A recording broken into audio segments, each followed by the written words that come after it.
हमको ये लो।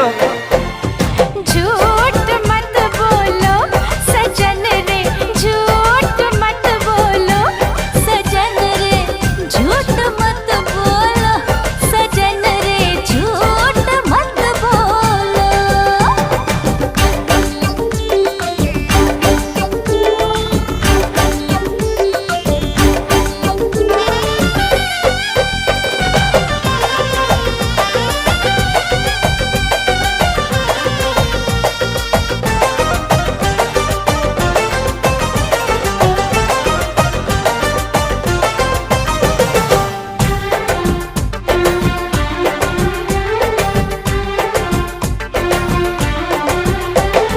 देखी है गजब की चमक तेरे गालों में, आजा तू लगा दूं मैं फूल तेरे बालों में।